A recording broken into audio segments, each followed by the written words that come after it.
मुख्य रहदारीचा रस्ता असलेला व विद्यार्थिनींसाठी विद्येचे माहेर असलेला कमलाबाई शाळेसमोरील रस्त्यांची अत्यंत दुरावस्था झालेली आहे। येथील खड्ड्यांमुळे पावसाचे पाणी रस्त्यावर साचत असल्याने अक्षरशः चिखल तुडवत विद्यार्थिनींना आपली शाळा गाठावी लागत आहे। या समस्या अभावी अनेक पक्ष संघटनांनी आक्रमक अशी आंदोलनही केली आहे। त्या अनुषंगाने या रस्त्याची मनपा आयुक्त देविदास टेकाळे व महापौर प्रदीप करपे यांनी पाहणी केली आहे। पाहणी दरम्यान आयुक्त व महापौर यांनी समस्या सोडवण्यासंदर्भात आश्वासनही दिले आहे। मात्र या आश्वासनाची पूर्तता मनपा प्रशासनाच्या वतीने करण्यात आली नाही। कमलाबाई मनपा प्रशासनाच्या वतीने पाहणी करूनही समस्या सुटत नसल्याने कमलाबाई शाळेतील 10वीच्या वर्गात शिक्षण घेणाऱ्या पूजा चित्ते या विद्यार्थिनीने अखेर नाराजी व्यक्त केली आहे। पाहूया आमच्या प्रतिनिधीने घेतलेला आढावा। प्रतिनिधी सुनील निकम, माझा महाराष्ट्र न्यूज, धुळे।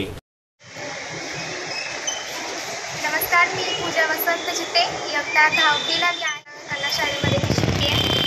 आज धुळे शहरामध्ये मोठ्या प्रमाणावर पाणी पडले आणि आमच्या कमलाबाई कला शाळेच्या समोर मोठ्या प्रमाणावर खड्ड्यांमध्ये पाणी साचले। त्यामुळे शाळा सुटल्यानंतर आम्हाला विद्यार्थ्यांना मोठ्या प्रमाणावर पाण्याची समस्या निर्माण होते आणि मोठ्या प्रमाणावर वाहतूक कोंडी होत असते। त्या गाडीचे पाणीसुद्धा आमच्या कपड्यांवर उडते। अनेक समस्यांना आम्हाला विद्यार्थ्यांना तोंड द्यावं लागतं। 2-3 वर्षापासून ही समस्या आहे। अनेक अधिकारी इथे आले, परंतु त्यांनी फक्त आम्हा विद्यार्थिनींना आश्वासन दिले की काम होईल, परंतु ही समस्या तशीच आहे। तर मी त्या सर्वांना विनंती करते